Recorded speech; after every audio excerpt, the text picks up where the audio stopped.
Hi, my name is Kevin Hines, and I am a technology consultant at the Global Business and Finance Institute. In this video, we will provide an overview of the Excel certification process and point out some helpful resources for you.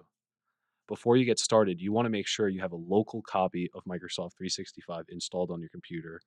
We have walkthrough videos in the Blackboard course for both Windows and Mac should you need guidance with this step.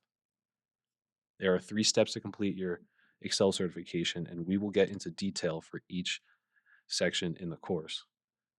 Step 1 is training, where you complete a series of chapter assignments and upload them for grading. After all chapters have been successfully completed, you move on to step 2, taking a practice exam.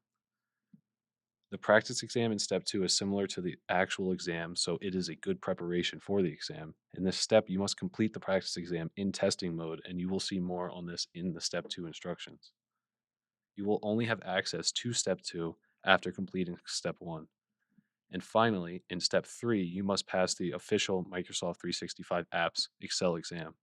Please note that scheduling an exam does take time, especially if you are taking the exam remotely.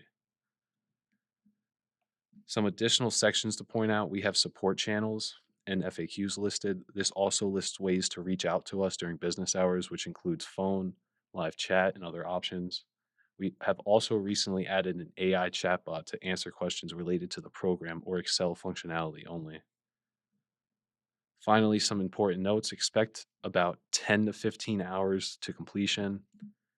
You cannot do this in one sitting, so you will need to wait on your assignments being graded.